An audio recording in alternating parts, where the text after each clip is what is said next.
Bu ustachilikda yangi yo'limi? Albatta, to'g'ri oldimda balon tegib qolyapti. Dayxay. Navbatdagi avariyadamiz. Xudo Xudo bu xohlasa- haqida bitta ma'lumot berasizmi?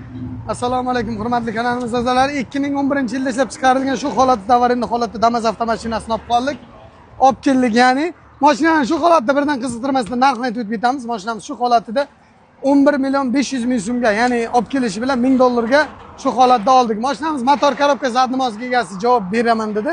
Ya'ni zadnimosida pichida urush bor ekan, lekin motori korobkam zo'r degan. Xudo xolasa xohlovchilar uchun labo qilib beramiz, xohlovchilar uchun shu turchiga sotamiz, xohlovchilar uchun uzun remont qilib beramiz. Biz kuzatib boring, shunaqa DTP bo'lgan qattiq urilgan, yonib ketgan mashinalar O'zbekiston bo'ylab olamiz, sotamiz. Topirga $100 hadyamiz bor. Siz Jalol avto servis kanalini kuzatyapsiz. Mana mashinalarimiz bu tomonlarda ham bor. Hammaga rahmat.